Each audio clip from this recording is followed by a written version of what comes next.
Nestled along the scenic shores of Monterey Bay in Aptos, California, Seacliff State Beach is a captivating destination that seamlessly blends natural beauty, rich history, and recreational activities.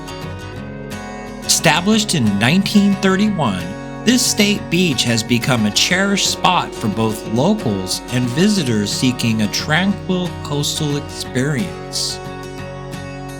The distinctive feature of Seacliff State Beach is the SS Palo Alto, a concrete ship constructed during World War I.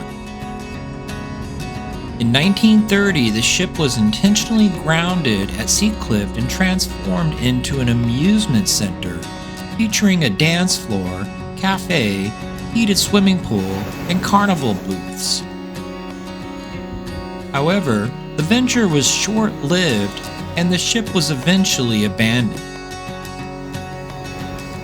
Over the years, it has deteriorated due to storms and natural wear, becoming a unique artificial reef that supports diverse marine life. Despite facing environmental challenges, the beach continues to be a beloved destination, embodying the enduring spirit of the California coast.